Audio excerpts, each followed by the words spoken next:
Okay, welcome back everyone. We're talking about Maxwell's equations, about electrodynamics. First in the setting of special relativity. We'll come back to this later in the context of general relativity. And what I tried to do last time was to rewrite Maxwell's equations in index notation. And I almost managed to do so. But if you remember, there was a factor c in the wrong place. And the origin for this wrong factor c was that the original form of one of the matrices for the electromagnetic fields I had given to you was incorrect. So maybe I should write them on the board again, because I also need them today for further calculations. So I had first given the F, which combines the E and the B field. And this was correct, what I've written. I hope so. So this was 0 E1 over C, E2 over C, E3 over C. And here are the antisymmetric, because of the antisymmetry of the whole thing, the same entries with negative signs. Minus E2 over C, minus E3 over C. And then we have 0 minus B3, B2 minus B1, 0, 0. And here again the antisymmetric complement minus B2, B1. And what I've given you for the G was quite analogous with the C's in the same place, and this was wrong. For the G, the C's should be not in the denominator, they should be in the numerator. So I have here 0 and then C times D1, C times D2, C times D3. So here it's 1 over C and here it's C. That was my mistake last time. CD1, CD2, CD3. Sorry? Minus, yes, thank you. H3 minus H2 minus H3, 0, H1, H2 minus H1, 0. So that's it. And with this correction, if you now work out the equations which I had given you in 4-vector notation, that you really reproduce a correct version of Maxwell's equation in the traditional form. So let me also write this down again. So Maxwell's equations are now, oops,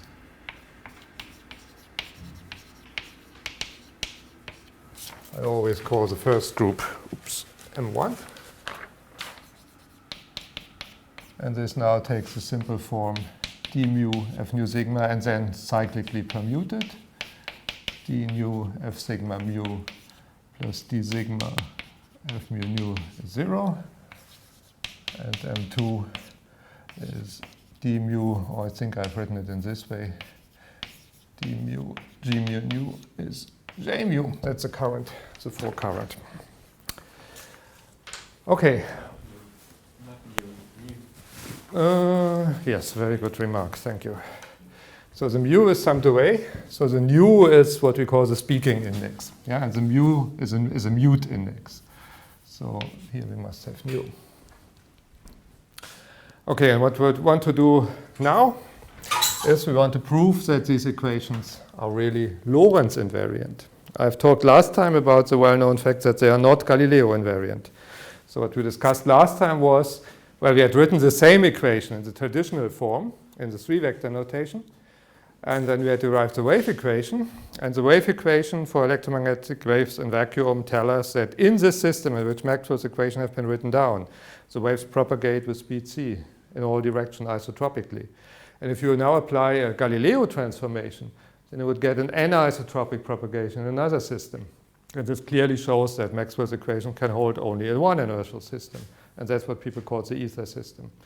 And now special relativity says the correct transformation from one inertial system to another is not the Galileo transformation. The correct transformation is the Lorentz transformation.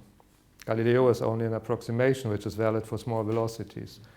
And what we want now to verify is that indeed if we do a Lorentz transformation, that then these equations are invariant. So they hold in any inertial system. There's no ether system, no distinguished system by this equation.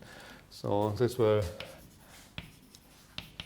be our task for the next 15 minutes or so. So we want to show that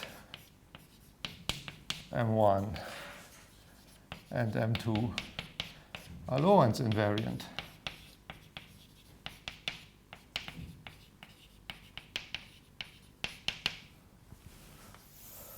So we have to remind ourselves what the Lorentz transformation was. So the Lorentz transformation transforms the x's, here derivatives with respect to x mu's, right? And these x mu's are transformed in the following way. They are transformed linearly, so with a coefficient matrix. These are complex numbers, so they make up a 4x4 matrix with constant entries. And this gives me the coordinates in the new system. And the L mu nu have to satisfy a condition. They have to leave this eta invariant.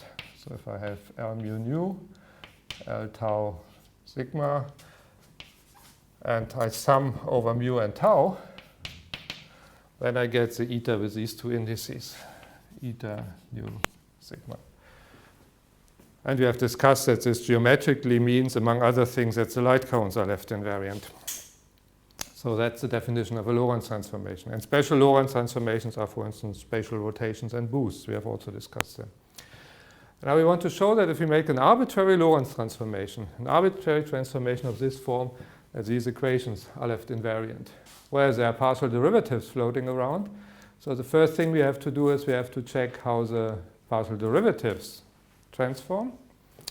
So the first thing we have to do is we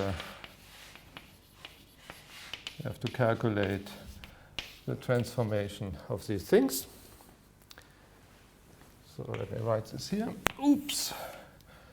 So obviously this is done with a chain rule, right? So I want to know what is d mu twiddle, which is just an abbreviation for d by dx mu twiddle. And I calculate this with a chain rule. So this is d by dx nu divided by dx mu twiddle. That's just a chain rule. And, oh, wait a minute, I think I do it the other way around, because then it's more convenient, because I have it solved for the coordinates with a twiddle, right? So allow me to do it the other way around. I begin with a d by d mu, sorry for that. So, and then I want to have the twiddle here. Oops. Yeah? Because this is easier to calculate. I can directly read what it is. So I just have to, now the indices have the other names, so I have to interchange the indices nu and mu. So I differentiate with respect to this thing, then I get this coefficient matrix. So I get just nu mu d by dx u tilde, and for this I can write d u tilde. Okay? And if I want to have it solved for the twiddled partial derivatives, then of course I can derive this easily from this equation. What I have to do is I have just to apply the inverse matrix. So let minus be the inverse matrix. So this means L minus L minus 1 with some indices, say mu and rho, and then combined with L rho and sigma gives the Kronecker, right? Rho is summed away, the neighboring indices are summed away, and I get Kronecker mu sigma. Here's no danger of when I write these two things one over the other, because it is symmetric. So it doesn't matter which one is the first and which one is the second index, right? And of course I can also write this the other way around if I like. So I could also write this as L mu rho L minus 1 rho sigma. Yeah, that's the equation which defines the inverse matrix. Of course, the inverse should exist because we want to have a matrix which gives us a one-to-one map from the old coordinates to the new ones. And well, with this, then of course I have, then I can apply then my equation, which I had derived here. So I can solve this for these derivatives. I just have to multiply with the inverse matrix. So I have a mu here. So I want to have L minus mu and then a new index, let's say rho.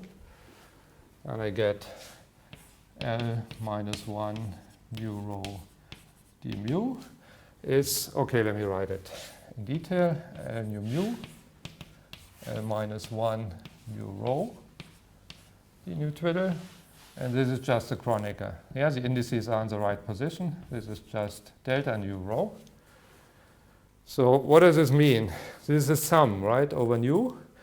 And this is 0 whenever the two indices are different, and it is 1 whenever they are equal. So what this summation does is just, it gives me delta rho twiddle, right? If nu is equal to rho, I get a 1. And if it differs from rho, I get a 0. So then I get this expression here. So that's the formula if you want to have it solved for the twiddle derivatives. So and then, of course, we need to know how the f and the g transform. Well, it should make clear what we mean. When we say Maxwell's equations are Lorentz invariant, what do we mean? We mean there's a reasonable, meaningful transformation law for the f and for the g, such that the equations preserve their form, right?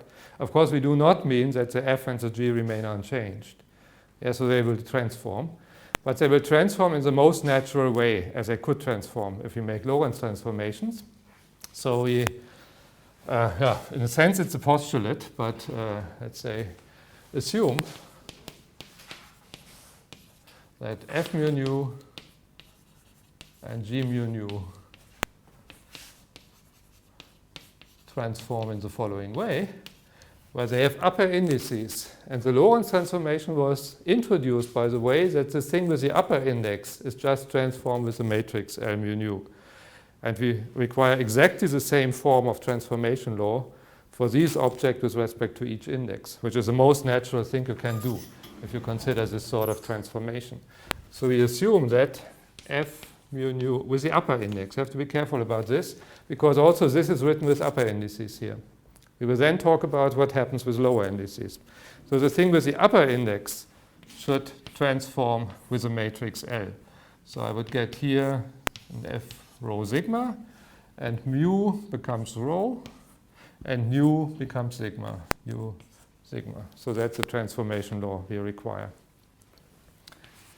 And the same thing for G.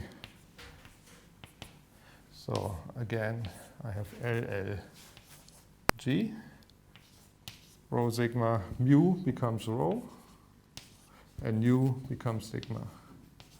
So that's the transformation law we require. And also for J, there's also a J in the equation. So let me write here, assume F and G, let me squeeze this here, and J.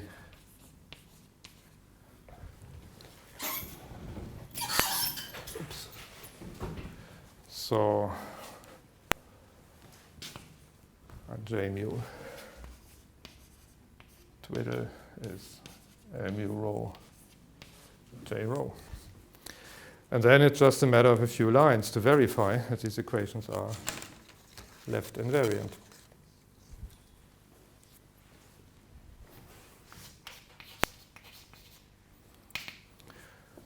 Oops.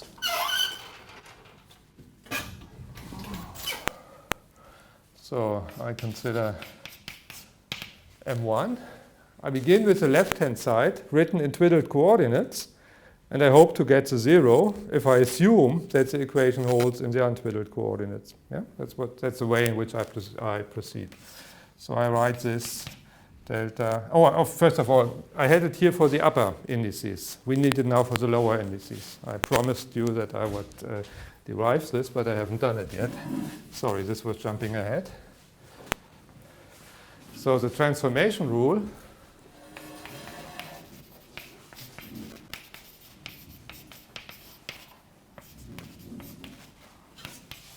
for f mu nu and so on, yeah, also for all other combination. If you pull one index of the f or of the g or of the j, all these rules follow then. I just show it for this thing, transformation rule for f minute follows. And how does it follow? Well, what is f twiddle mu nu with lower indices? It's the thing with the upper indices, say rho and sigma, and the indices are pulled down with eta. So I have the rho pulled into a mu, and I have the sigma pulled into a nu. I don't know how this transforms, so I just insert now these expressions here. Eta mu rho, eta nu sigma, f twiddle. No, sorry. F twiddle rho sigma is what? This is L, L, F. So the indices are rho and sigma. Rho and sigma. And then I need summation indices here. What indices are left? Say tau and lambda.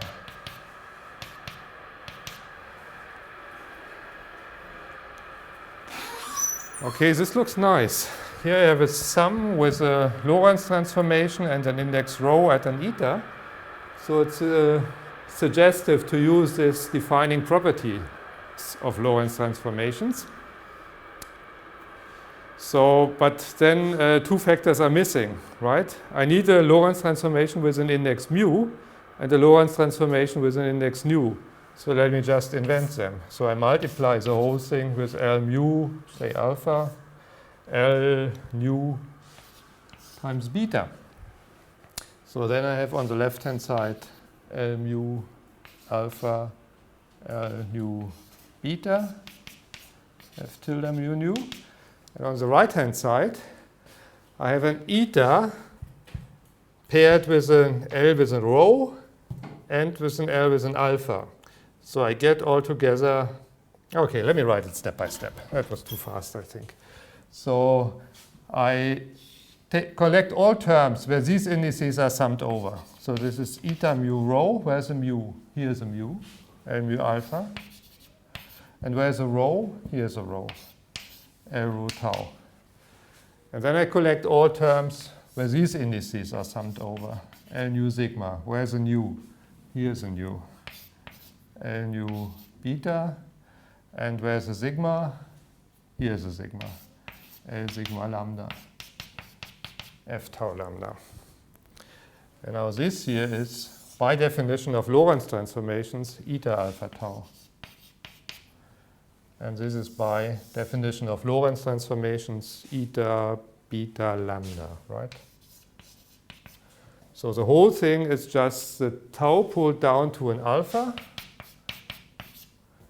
and the lambda pulled down to a beta. So this gives me the transformation law for the f with lower indices. Now solved for the thing without twiddle. If you want to have it for the thing with twiddle, you have to multiply with the inverse matrices of these things here. So you have to multiply with L to the minus 1 alpha gamma, say, L to the minus 1 beta. Oh, what else are left for Greek letters? I don't know, theta, for instance. So then I have L mu alpha, L minus 1 alpha gamma gives a delta alpha gamma. And L nu beta, L minus 1 beta theta gives a delta nu theta, F twiddle mu nu. And on the right-hand side, I have alpha beta. Something is wrong with this index, I guess. L mu alpha, the alpha is summed away. So that's not an alpha, it's a mu, sorry. Now it looks better. Yeah, and that's of course, that's the usual thing, right? A Kronecker only picks out of the sum this term where the index takes this value here. So it picks out the term where the mu takes the value gamma and the nu takes the value theta. So I have just F tilde. There's something wrong with the indices still, right? Oh, I forgot this things here on the right-hand side, sorry. Minus 1 alpha gamma, minus 1 beta theta. That looks better. And now I have gamma theta here. Yeah, that's fine. F alpha beta L minus 1 alpha gamma L minus 1 beta theta. Yeah? So this can be derived now. So you see the thing with the indices indices as a subscript with the lower indices transforms with the inverse matrix. Yeah, the thing with the upper index transforms with the Lorentz matrix itself, and with the lower index with the inverse matrix. So that's what we have derived now. And now comes the step which I've already begun. So now we show that M1 is in fact Lorentz invariant. So we begin with the left-hand side twiddled, rho, sigma, tau, rho, sigma. And what I want to show is that this is 0, provided it is 0 without the twiddles, right? Then I have shown that this set of equations is invariant under Lorentz transformations. Okay, what is the transformation law for the partial derivative? It is here. The partial derivative transforms with the inverse matrix. So this is L minus 1. Now a summation index, let's say alpha, rho, d alpha. Yeah, this is this expression here. And what is the transformation law for the f with the lower index? We have just calculated it here. It also goes with the inverse matrix. So I have L minus 1, f. And the upper indices are the summation indices. So let's say beta, gamma, gamma. And the lower indices are the ones which are here, sigma, tau. So that's the first term.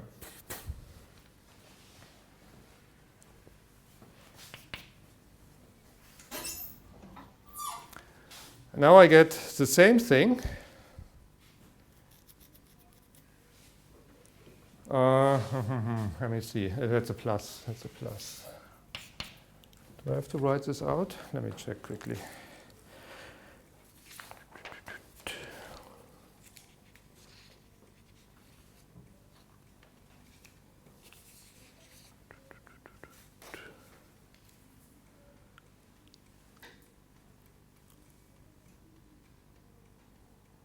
I could have written it in a somewhat more clever way. Okay, I'll write it. Yeah, I should have thought first before starting writing. So the second term is analogous. So here I have the partial derivative with a sigma. So the sigma is here. And again, a summation index, alpha, d alpha. And then by the way, here's a partial derivative. Maybe I should, just to make sure that everything is that this is applied to everything, I should make a bracket here, right? These are constant, so I could take them out. But this, of course, is not a constant. So this is the derivative acting on this. So then comes this term here. So that's the L minus 1 with indices tau and rho, and summation indices beta and gamma, beta, gamma, f, beta, gamma. So that's the second term. And the third term is L minus 1, the index is now a tau, and summation over alpha. L minus 1, f. The indices are rho and sigma, and the summation indices are beta, gamma. Well, and if I had been clever, I've written it in such a way that I've just taken the terms which appear in all three expressions out of a bracket. So you see, this matrix, and this matrix appears in all three terms. So I can write it L minus 1 alpha rho, L minus 1 beta sigma. Is this really a sigma? Beta, gamma.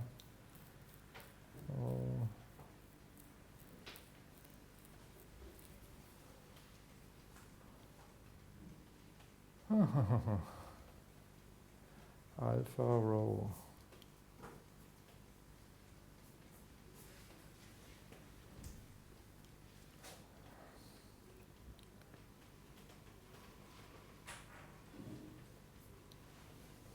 So what I wanted to write is this here, minus 1 beta sigma gamma tau, and then this summation df, df, df, and now rho sigma tau rho tau rho sigma. Is this really true? Oh yes, it is true. I have to rename a couple of indices. So the first term, I think, is just exactly what's standing there, right? The first term is, no, wait a minute, it's alpha, beta, gamma. Alpha, beta, gamma. Alpha, beta, gamma.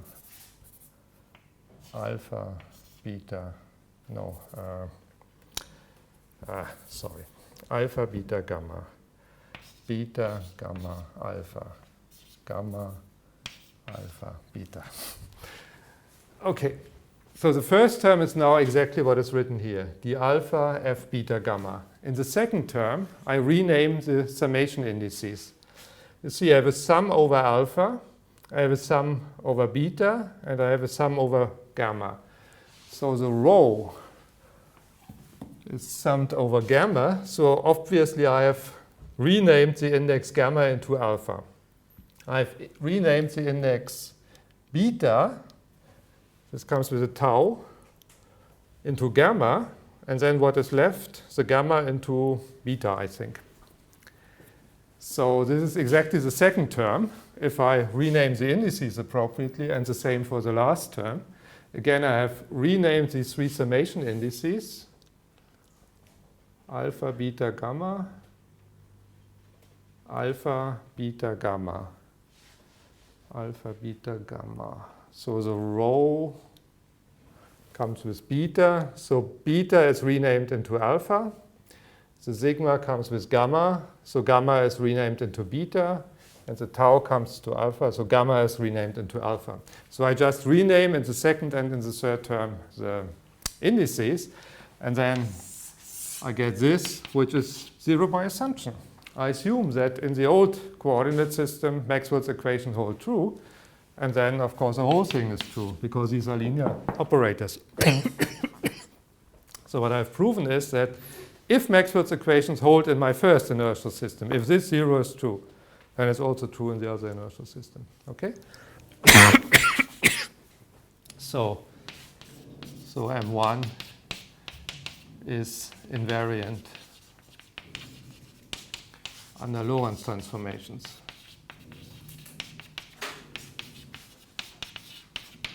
For M2, it's even a bit simpler. Well, it's actually not difficult, but it's it's a little bit awkward, because you have to really be careful with the names of the indices and things like that. And I always make mistakes of this sort. I wanted to leave this. I think we remember this here now. So that's the equation I want now to discuss. Oh, maybe I can write it here. I could leave this.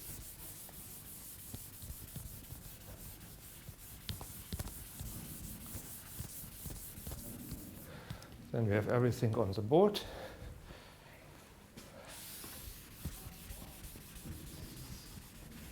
Oops.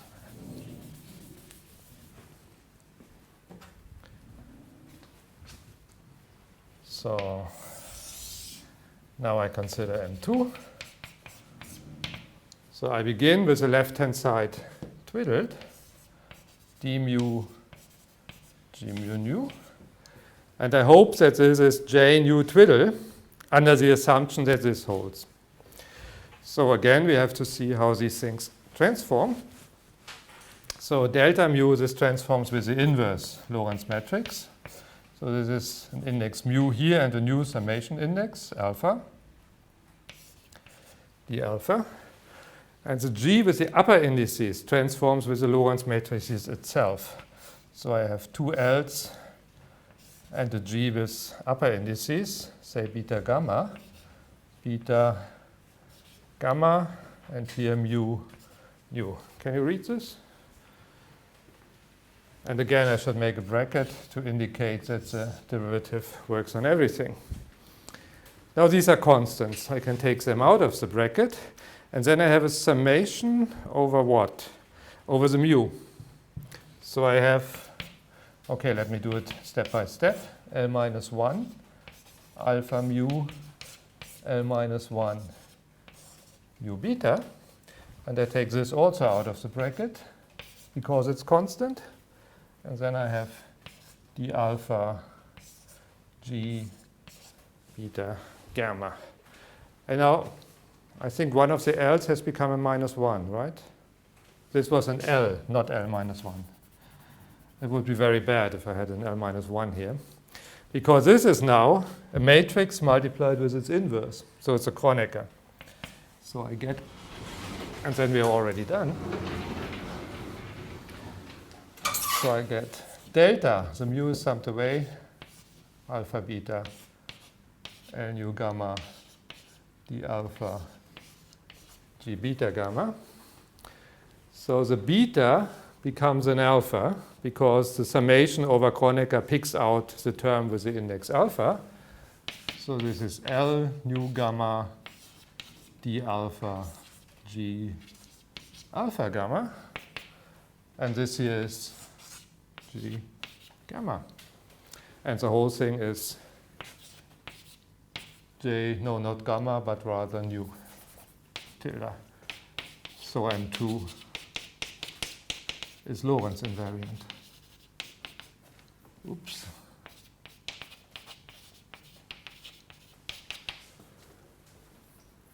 So this is actually, well, as I said, it's not exactly great fun to do this calculation, but it's actually fairly simple and fairly quick.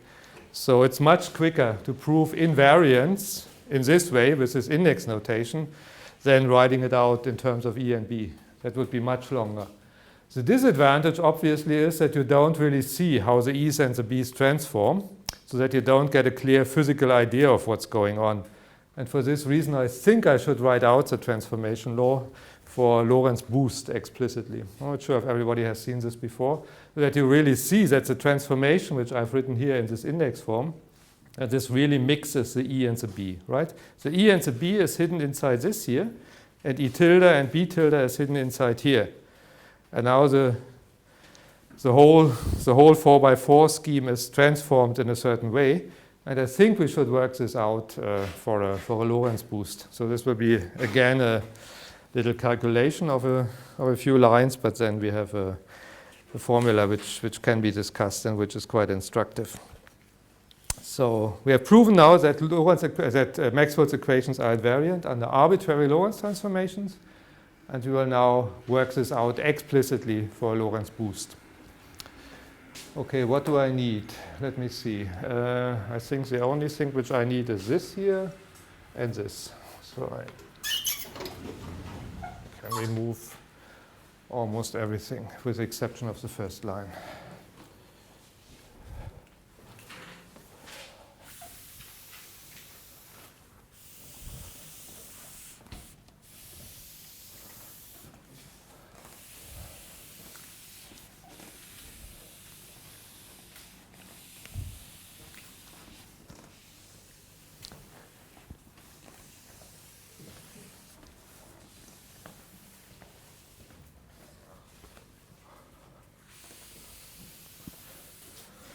By the way, what we have implicitly shown is also that the wave equation is Lorentz invariant. Why do we have shown this? Because we have proven that the wave equation is a consequence of Maxwell's equation in vacuum. Yeah? This were Maxwell's equation in generality. For arbitrary constitutive law and arbitrary sources, we can consider the special case that we have the vacuum constitutive law and that the source is 0. Then we can derive the wave equation. I've done this last time in terms of E and B. And on the third worksheet, we have done it in terms of this 4-index notation. So we know that the wave equation is a consequence of Maxwell's equation. So if Maxwell's equations hold in vacuum, then the wave equation holds. So because we have now proven that Maxwell's equations are Lorentz invariant, the consequence is that the wave equation is also Lorentz invariant. So what propagates isotropically with speed c in one inertial system also propagates isotropically with speed c in any other inertial system, which is completely against our intuition, right? Because we think if I move with respect to a wave which propagates isotropically, then for me it will propagate anisotropically. Yeah, in this direction it will be squeezed, and in this direction there's no change. But well, according to this mathematical formalism, this is not true. So what the theory says is that it is just an error which we make because we have never experienced velocities close to the speed of light in our everyday life. That's why we are not used to this phenomenon from our direct experience. Okay, so that's the transformation law.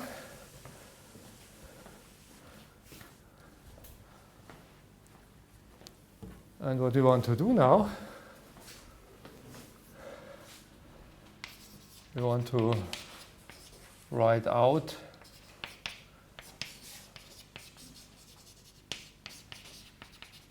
the transformation law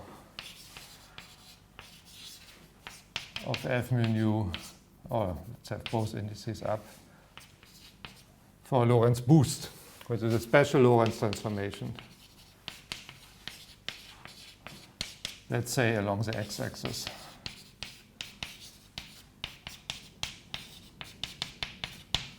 Yeah? Here we have considered arbitrary Lorentz transformation. We can now consider special cases for spatial rotations or a boost. And that's what we do now. We want to work this out for a boost.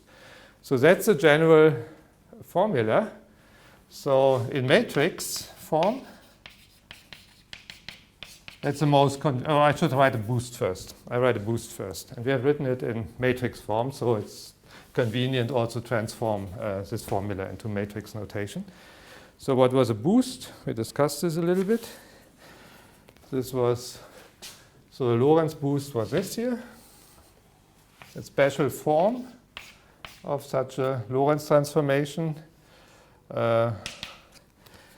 which involved, well, the most convenient way is to write it with the help of this thing which I called eta, the so-called rapidity, which is related to the relative velocity of the two inertial systems in a simple way. And here I have just the unit matrix, and here I have the zero.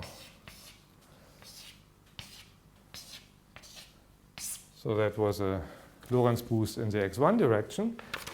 And the relation between eta and the relative velocity was that the hyperbolic tangent of eta was v over c. Yeah? So it's a one-parameter family of transformations. The traditional way of writing it is in terms of the parameter v, which gives the relative velocity of the two systems. But if you introduce the eta by this expression, then you get this form which is simpler than the. So we have the law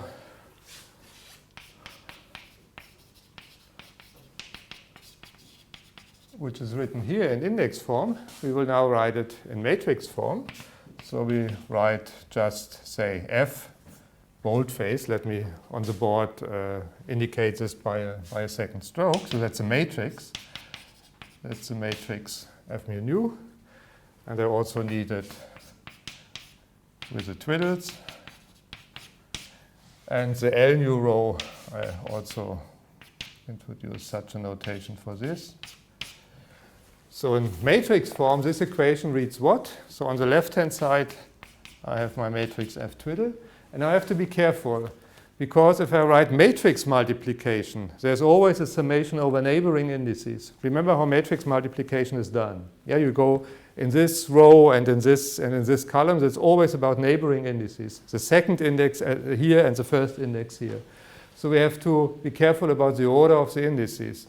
So it begins with an L. Mu is the first index. It begins with an L. Then the summation must be over row. Where's the row? Here's the row. So the next one is F. And then the F ends with a sigma, and oh, now we are in trouble. The sigma is the second index here.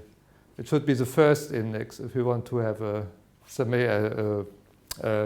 summation according to matrix multiplication. So what we do is we take the transpose of this, right? This interchanges the first and the second index. So this is L transpose. Well, it's fairly irrelevant because in this case the L is symmetric, right? But in general it is relevant because in general I would have to distinguish the matrix from its transpose. So that's this equation translated into matrix notation. So here, of course, if I write it in indices, it doesn't depend in which order I write these terms. Yeah? This is just for each index pair, just a number, and numbers can be commuted. But if I write it in matrix form, then the order matters. Of course, I cannot commute factors in the matrix equation. So I have to be careful where the summation is. Here over rho and here over sigma. So I have to rearrange it in this way. So that's the equation in matrix form. And this can now be written down. Well, it becomes a little bit long. Sorry for this. So F twiddle is this matrix twiddled.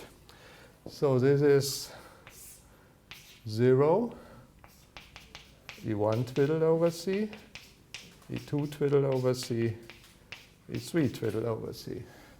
And here is a minus sign. E1 twiddled over C, E2 twiddled over C, E3 twiddled over C. And here I have 0, E3 twiddle, minus B2 twiddle, minus B3 twiddle, 0, B1 twiddle, 2 twiddle, minus B1 twiddle, 0. So that's the left-hand side. Now comes the right-hand side. So it begins with L. Here's the L. Let me see. Let me try if I can squeeze this here. So that's cosh minus sinh 0, 0. And then minus sinh cosh 0, 0. 0, 0, 1, 0, 0, 0, 0, 1. That's this L. Now comes the F. F is the same as this here, but without the twiddles. So it's 0, E1 over C, E2 over C, E3 over C, minus E1 over C, 0, B3, minus B2, minus E2 over C, minus B3, 0, B1, minus E3 over C, B2, minus B1, 0. I hear some groaning in the audience. Okay, it's not, I know it's not particularly entertaining, but I think one should have seen this once in one's life if one wants to do something more with these electromagnetic fields. I think it's really, really instructive. And then the LT, it's the transpose of this matrix, and actually it doesn't matter if I transpose or not because it is symmetric. So it's cosh eta minus sinh eta 0, 0, minus sinh eta cosh eta 0, 0, 0, 0, 1, 0, 0, 0, 0, 1. Okay, let's multiply this out. So I copy the first matrix, and multiply the other two. Fortunately, we have a lot of zeros, so it's not too bad. Minus sinh h 0, 0, minus sinh h cosh eta 0. I forgot the etas here. 0, 0. 0, 0, 0, 0, 1, 0, 0, 1. Okay, and now it begins. 0, E1 over C times sinh.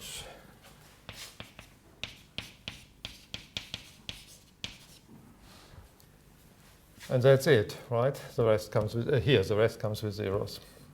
Then here I get E1 over C times cosh and nothing else.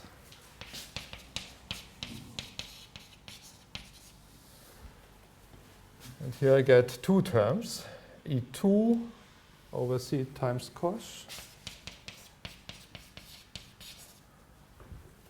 minus B3 sinh. Okay, that was the first row. And 0 minus E1 over C cosh.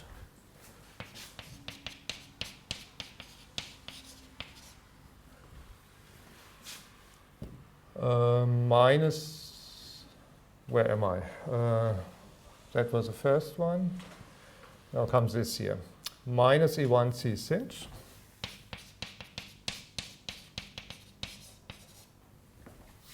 Zero, zero, zero. That's it. Here I have minus E2 C times sinh plus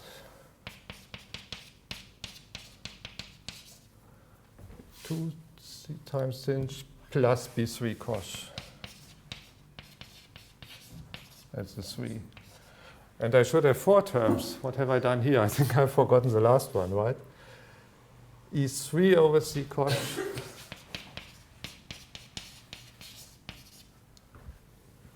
plus B2 sinh. And here I also get a fourth one. Minus E3 over C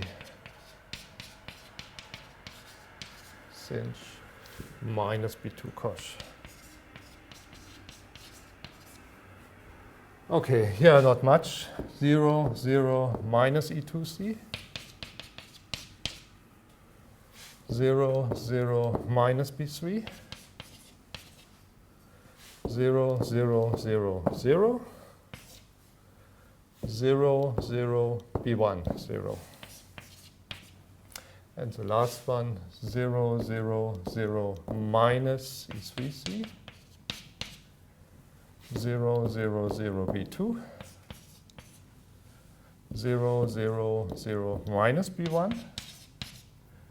0, 0, 0, 0. Okay. That was the worst part.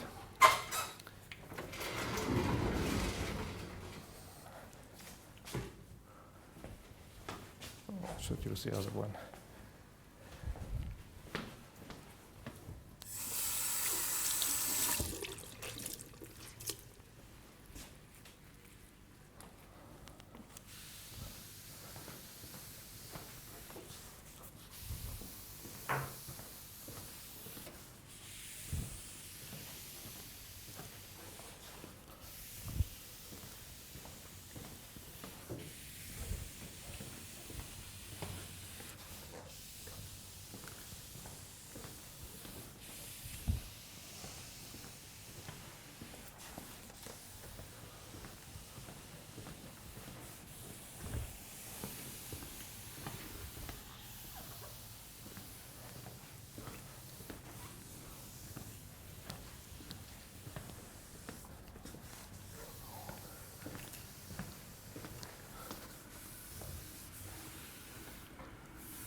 Continue here.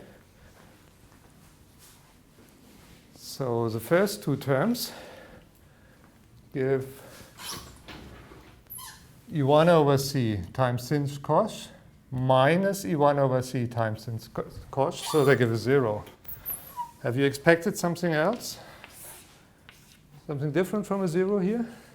Actually, it was clear that there must be a 0 because the whole thing is antisymmetric, right? If we hadn't get the 0, if we wouldn't get zeros on the diagonal, we would have been we could be sure that we would have made a mistake. So here I have minus E1 over C sinh squared plus E1 over C cosh squared. That's E1 over C.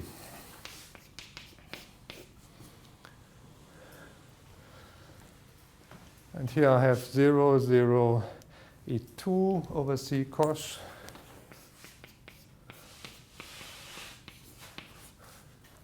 minus B3 sinh. And the last one is E3 over C cosh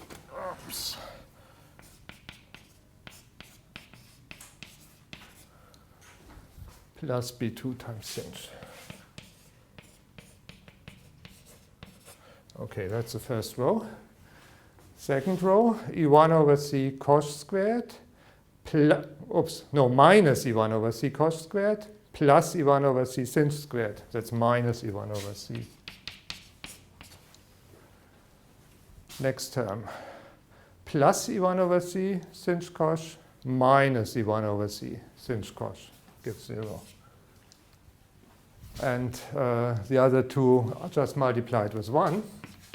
So that's minus E2 over C sinh plus B3 cosh minus E3 over C sinh.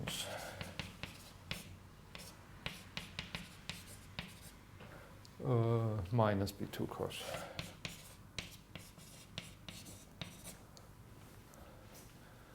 Okay, then I have E2 over C cosh plus B3 sinh.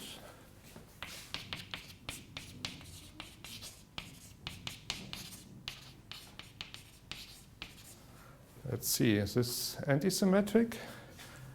Yeah, looks good, right? No, what about the signs? Minus, yeah, there's a minus sign. Then it's okay, good. Then the next one is plus E2 over C sinh.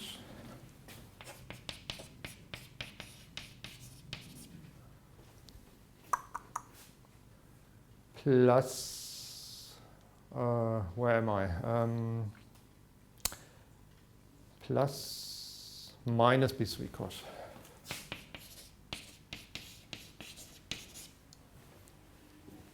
And then I have 0 and B1. And the last one, and then we are done.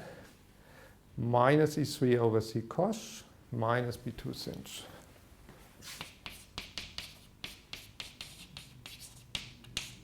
Minus, what was it? Minus B2 sinh.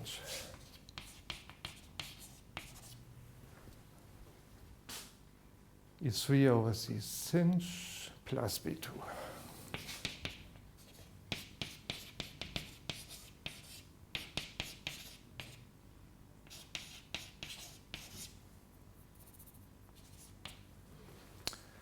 And then minus B1 and 0.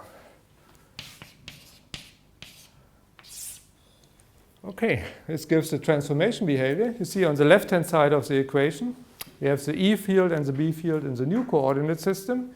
And here we have combinations of the E field and the B field in the old coordinate system. So we see how they transform. And they involve cosh and sinh, which are related to the relative velocity.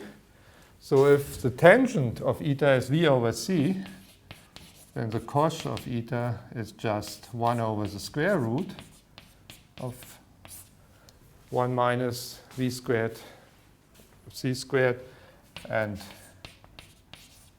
the sinh is V over C, square root 1 minus V squared over C squared. If you use trigonometric identities for the hyperbolic functions, then you can derive this from this here.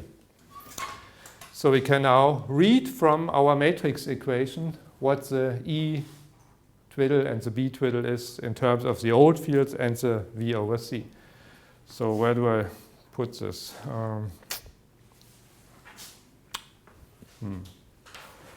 Maybe here. So I have E1 twiddle is what? That is, if I multiply the second term in the first row with C. If I multiply this term with C, then I get E1 twiddle. Oh, this is simple. And just E1, right? Then E2, that's the next term.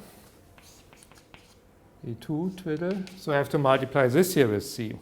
So I get E2 cosh minus CB3 times sinh.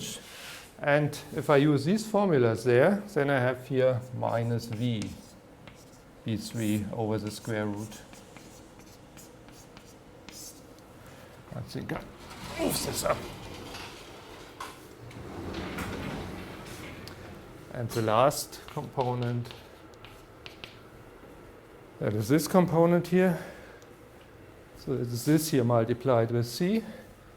So this here is E3, oops, times cosh, which is just 1 over the square root, and then plus VB2. That's a 2 square root 1 minus V squared over C squared. So that's the way in which the new E field is composed out of the old E field and the B field. So you see, if in the old coordinate system you only had a B field, the E was 0, then in the new system you have an E field. Yeah? So but there's a magnetostatic field in one coordinate system, in one inertial system, has an E component in the other inertial system. So the property of being just an electric field or just a magnetic field is not invariant under change of the inertial system. So, and then I read the components of the B. Where's B1? Where's B1? B1 is here. So it is this here. Where's B2? B2 is here, this term.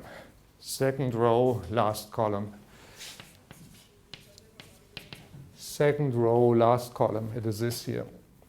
So it is E3 times sinh, that's E3 multiplied with a V. V over C, actually. Wait a minute. Slowly.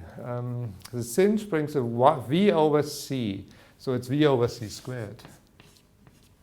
V over C squared plus B2 over the square root. And where's B3? B3 is here. Third row, second column. Third row, second column, it's this here. It's minus V over C squared E2 plus B3 over the square root. So that's a transformation formula for the E field and the B field. And as I said already, they mix. That's the essential thing. So let me just check if I got everything right.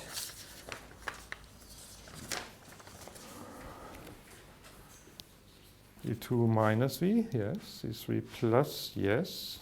V over C squared, E3, yes. Minus V, yes. Perfect. Very good. Happens rarely. Okay, so I already said that what is an electric field in one coordinate system is an electric and magnetic field in the other one, and the other way around. What is a purely magnetic field in one coordinate system is an electromagnetic field in another inertial system. Question is there nothing left invariant? So do they mix in a way which is completely so irregular in the sense that I cannot say anything about things which are not changed? Well, there are so-called invariants. And I will not do the calculation. I think I've, I've stressed you enough now with long calculations. I will just tell you without proving it. Maybe we can do it in the worksheet. Let's see how much other things we have to do. So it's actually not very difficult to prove. It is just a somewhat lengthy calculation. It is not difficult to show that two things, which I call E1 and E2, are invariant under Lorentz transformations.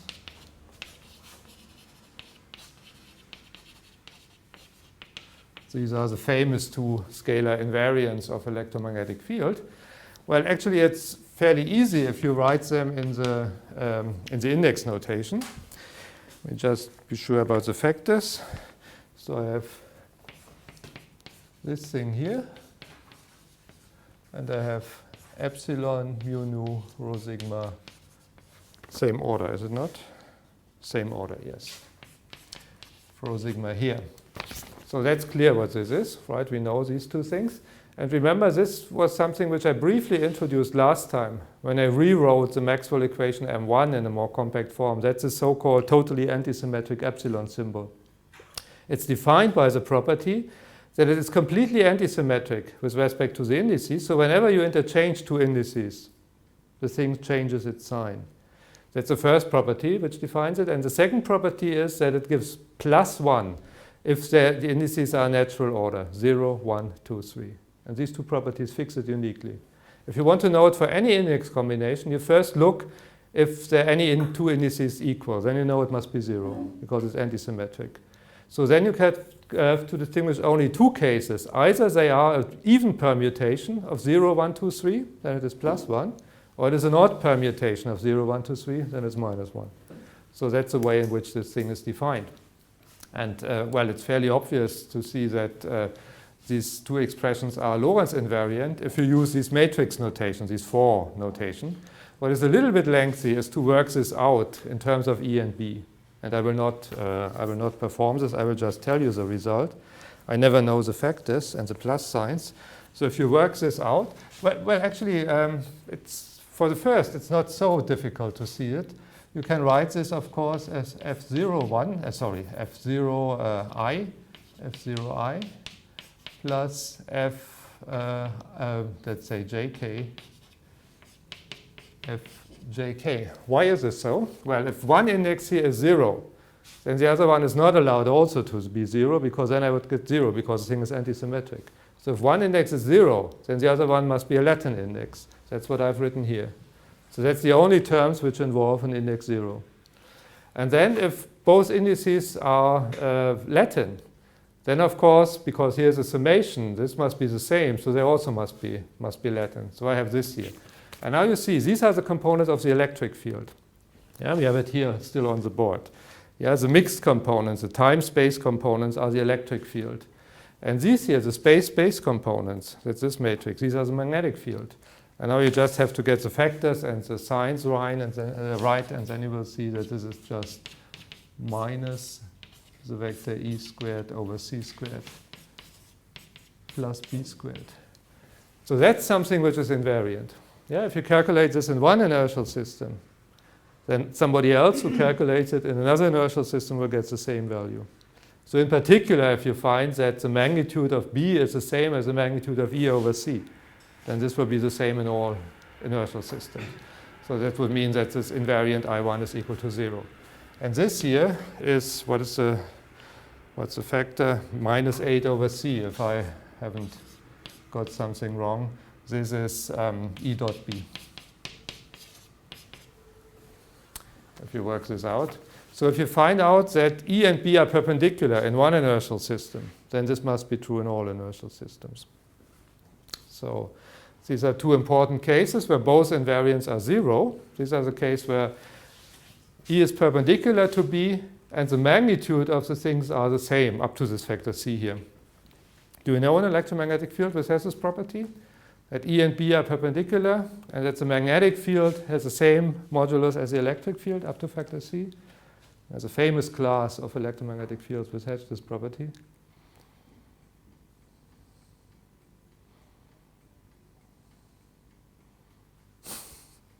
As electromagnetic waves, plane harmonic waves, they have these properties. E and B are perpendicular, and the magnitude of B is the same as the magnitude of E over C. So for electromagnetic waves, both invariants are 0. Yeah? That's the thing by which you can characterize electromagnetic waves. For electromagnetic waves,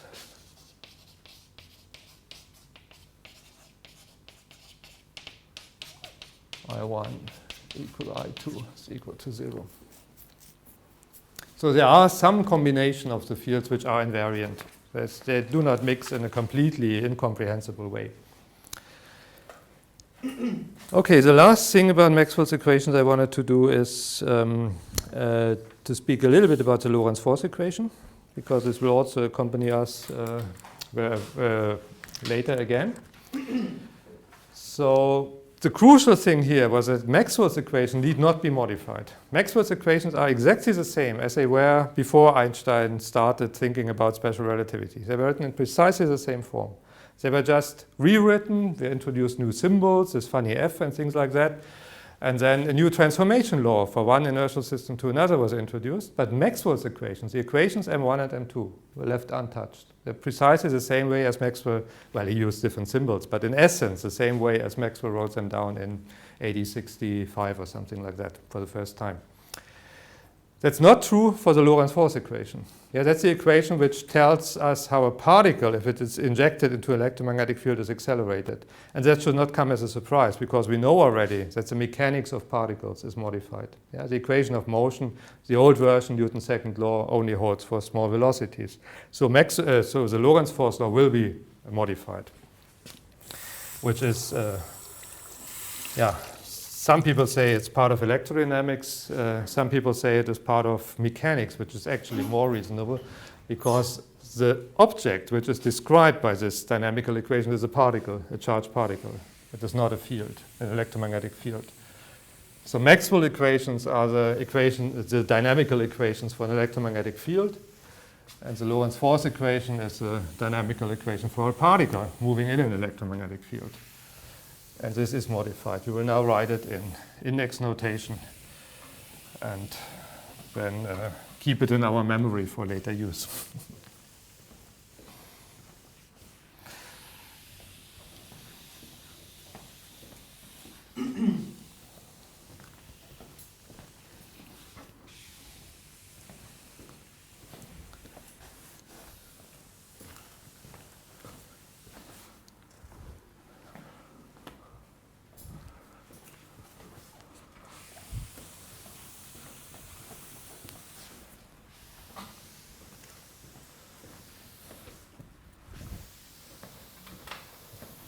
So the equation of motion for a particle in general was given by this modified version of Newton's second law, which we had on the board already. And we will now specify this for the case that the force is the force produced by an electromagnetic field onto a charged particle. So let me first recall what the equation of motion was. So recall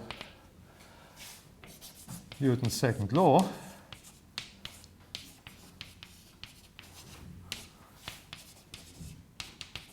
In special relativity,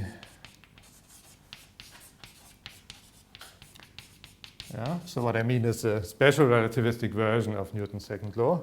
This was written in this form. It's a force, it's a 4 force. Well, now there are two capital F's. F for the electromagnetic field, this has two indices, and F for the force, this has one index. I hope there's no danger of confusion. You just have to look how many indices are there. Yeah? It's common to use the capital F for both things. So this was the general formula was d by d tau of p mu. P mu is a form momentum. And if you like, you can write this in this form, mu mu. M is the mass. And our convention is that mass always means rest mass. Sorry, that's a tau, not a t, proper time. And so that's universal up to here. And now we usually take this m out of the derivative, which is of course only possible if m is a constant, which is, for instance, not true for a rocket. So up to here, the equation is universal. It also holds for rockets or things like that, where m is not constant. From now on, it only holds for the case that m is a constant. And if you like, you can write it in this way. Tau.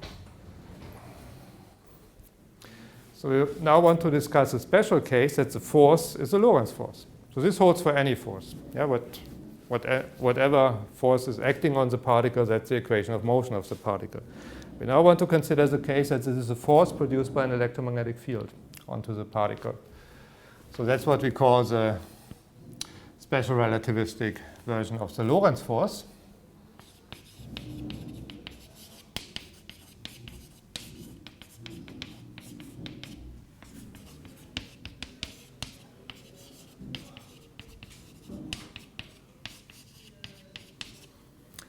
So that's an equation of motion for a particle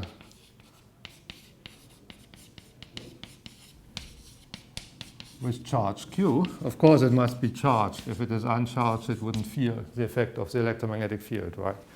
So we assume that we have a charged particle, and the charge is q. By the way, mass, I told you that some people introduce this funny thing of a velocity-dependent mass, which is to be distinguished from a rest mass. I will not do this, but some people do it. For the charge, this was never done. Charge always means rest charge. Nobody introduced something like a velocity-dependent charge, which would be equally logic as introducing an m, which depends on v. Yeah? But this was never done. So charge unanimously means rest charge. So this is something which does not depend on the observer with charge u. So I will just postulate it. It's postulated as the following expression, and then I will justify this postulate. So I say this is F mu, the force, is the following. Of course, it is proportional to the charge. And then it is the force velocity, u nu, let me write it with a lower index, u nu F nu sigma. Sum is over first index or what? Let me check. Sum is over first index, yes. Would give a sign mistake, right? Because this is antisymmetric. So you could also write this, if you like, as q eta nu tau F tau sigma times, no, nonsense, slowly. Eta nu tau u tau F nu sigma. That's what I meant. So why is this the Lorentz force? What's the justification for this? So this is justified by two properties. Justified by two properties. Let's call them T1. The first is that for v equals 0, v is the velocity of the particle. This means u mu is c0, 0, 0. Yeah? Remember, in general, I have here the square root and then here v1, v2, v3. So if my velocity is 0, then u mu is this here. And for this case, we reproduce the non-relativistic Lorentz force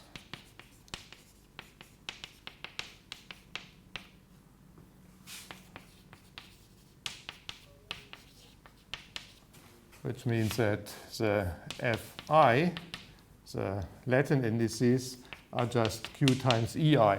Remember, that's the Lorentz force in the non-relativistic setting on a particle which has velocity v equals 0, right? If it has velocity v different from 0, then comes a term with a b field in addition. But for v equals 0, I have only the e field, and the f naught in this case is 0. So is this really true? Let's check if this is really true.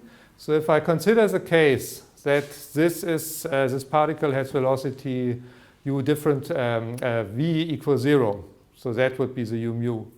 Then I have Fi is what? Well, if I had just use the general expression, it is q u tau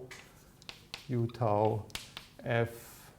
Where's a mu? There should be a mu somewhere. Nobody protested. Look, here's a sigma as a speaking index, here's a sigma as a speaking index, and here there's a mu.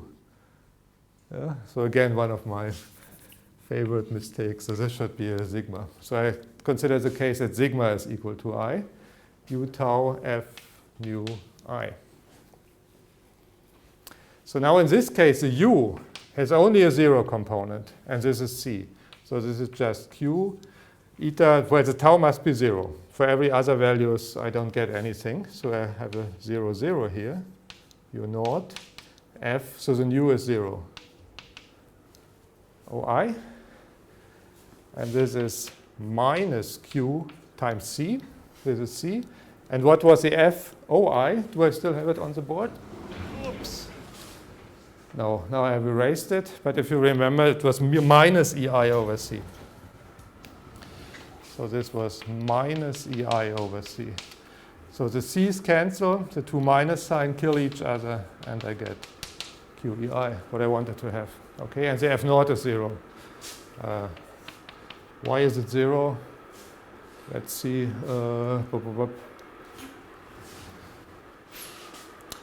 Because if this here is 0, and it must be 0 for the particle at rest, then this cannot be 0 unless giving a 0 here because of the antisymmetry, right? So this is the first property. So for particles at rest, we get the old formula, and the property T2 is that it's Lorentz invariant. So if you write down the traditional formula for the Lorentz force, if you had learned it in your second semester or something like that, you will see that it's not Lorentz invariant. So the idea is find a formula which for slow motion, in particular for v equals 0, reproduces the old formula, but it is Lorentz invariant. So it will differ from the traditional formula for big velocities. So T2 is, it is Lorentz invariant.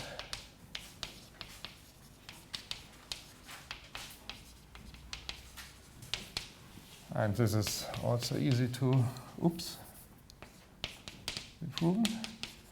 So F mu tilde would be what? If I look at this expression here, or the index is called sigma, so let's stick with sigma. Q, eta, this doesn't change if I go to another system, another inertial system. Of course, yeah, here I use the charge is the same in the other inertial system. Yeah, it's really a rest charge. That's what usually meant by charge. U tau, and the U becomes a U twiddle, of course. And the field also becomes twiddled, mu sigma. And now I know how these things transform. Q, eta, nu tau. It's an upper index. Well, this is just, okay, let me write it step by step. This is, if you remember, d by d tau of x tau twiddle, right? That's the four velocity. And F mu sigma twiddle. And we know how this transforms under Lorentz transformation. So we get Q eta mu tau d by d tau of Lorentz matrix tau rho x rho. Yeah, that's x tau twiddle. And these are upper indices, so it also transforms with Lorentz matrices. F, I have a new sigma, and then I need new indices, alpha and beta. What have I done there?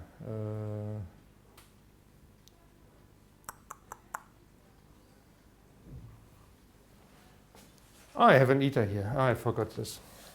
So I think I would need to multiply this with another Lorentz matrix in order to, with L, I have nu tau, very good. So let me collect these three terms together. Nu tau, here I have also a nu alpha, and here I have a tau rho. And then I get d by d tau x rho L sigma beta F alpha beta. And you see this here, because we have a Lorentz transformation, is just eta alpha rho. So I can write this as Q eta alpha rho. This is U rho. Yeah? L sigma beta F alpha beta. So this is L sigma beta times what? I collect the rest together. Q U alpha F alpha beta. And that's just the force in the original system. L sigma beta F beta. So the Lorentz force transforms with the Lorentz transformation. Yeah? The name Lorentz comes here for two different reasons. The equation of motion was found by Lorentz, and now we consider a Lorentz transformation of this. So this time it's the same person. It's a Lorentz with t for both equations.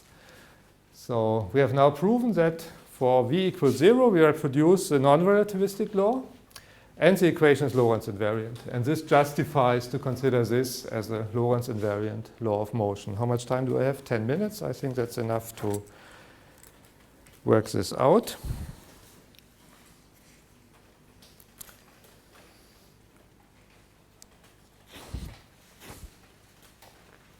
Yes, I think I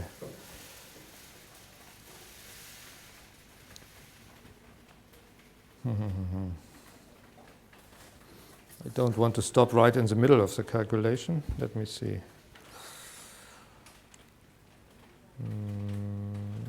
I think I can write the 4 components. Yeah, I will do this.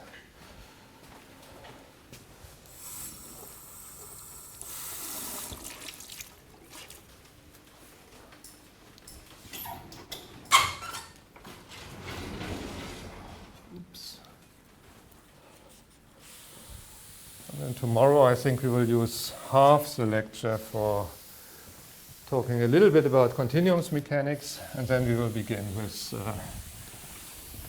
passing to general relativity, starting with thinking about how the gravitational field can be brought into the game when we do relativistic physics.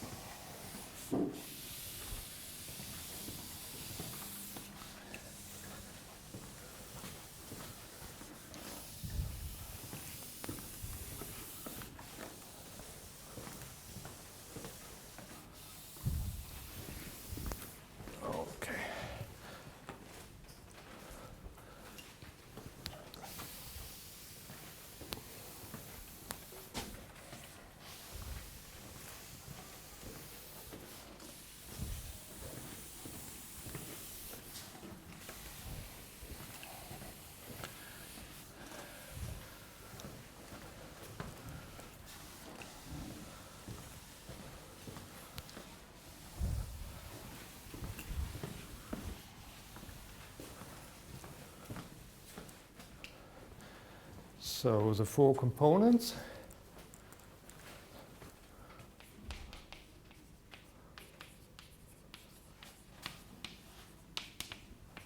of the Lorentz force in an arbitrary inertial system.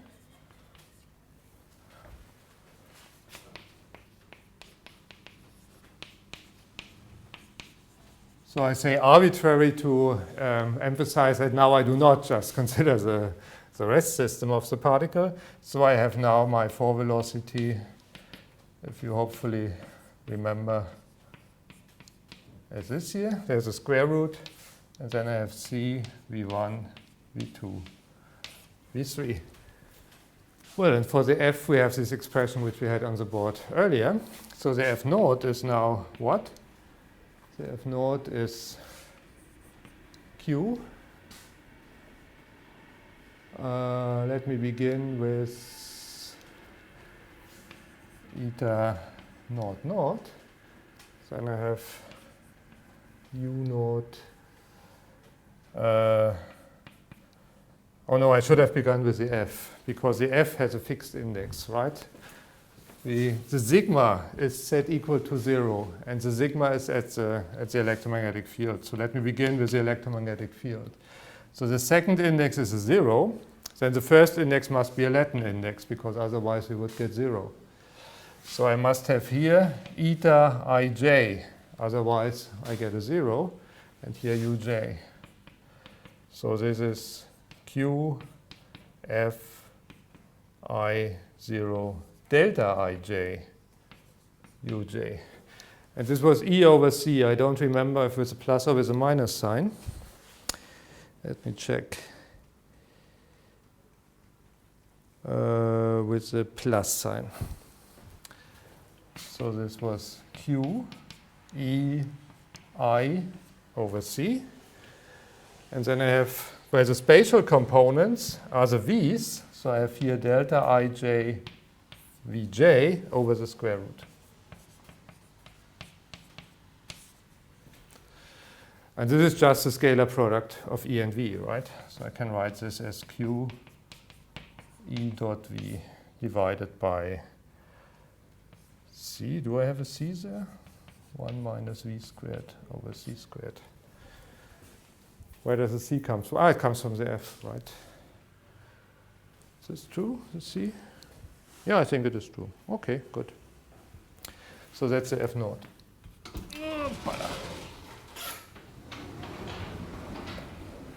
So you see, this has something to do with the work done by the electromagnetic field, right? And the other component, so let's write the F1. So then I have here Q F1. So now I get two terms. So the summation index could be a 0. Then I have eta 0, 0, U naught. Or it could be, well, if it is a 1, then I get a 0 here. But the next possible case is that it is a 2. Then I have eta 2, 2, U2 plus Q F, no, I have the Q out of the bracket, sorry. F1, 3, eta 3, 3, U3, okay?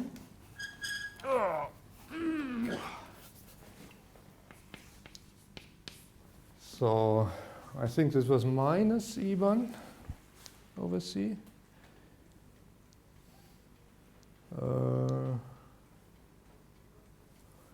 Yes. And with this minus sign, it gives plus E1 over C. Yeah? This is minus E1 over C, and this is minus 1. And U naught is what? U naught is C over the square root. That's the first term. This is plus 1. And here now I have to, it's B3, but I never know the sign by heart. So it is B3 with a plus. And this is V2 over the square root. And this is probably then minus B2, right? Yes. This is minus B2. That's 1. And that's V3 over root 1 minus V over C squared. So you see that's a cross product, right? So you see here something like V cross B, which you expect for the Lorentz force equation. And F2, let me write this also.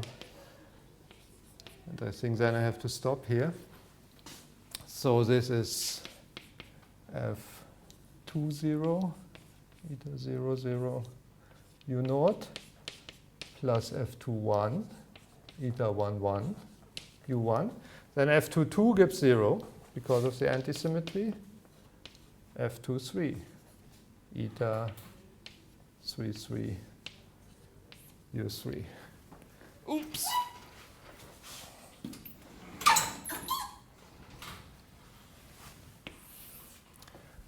So if I continue here, Fq, this gives minus E2 over C and another minus sign, so plus E2 over C.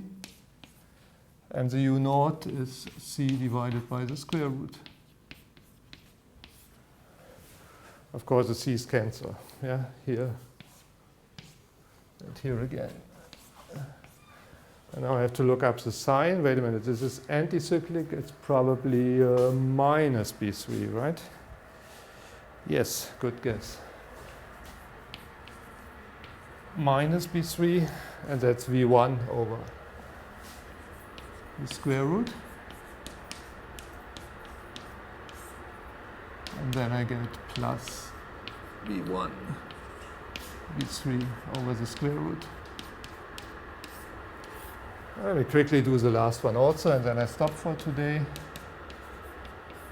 So the last one is at 3, 0, at a 0, 0, U naught, plus F3, 1, eta 1, 1, U1, plus F3, 2, eta 2, 2, U2.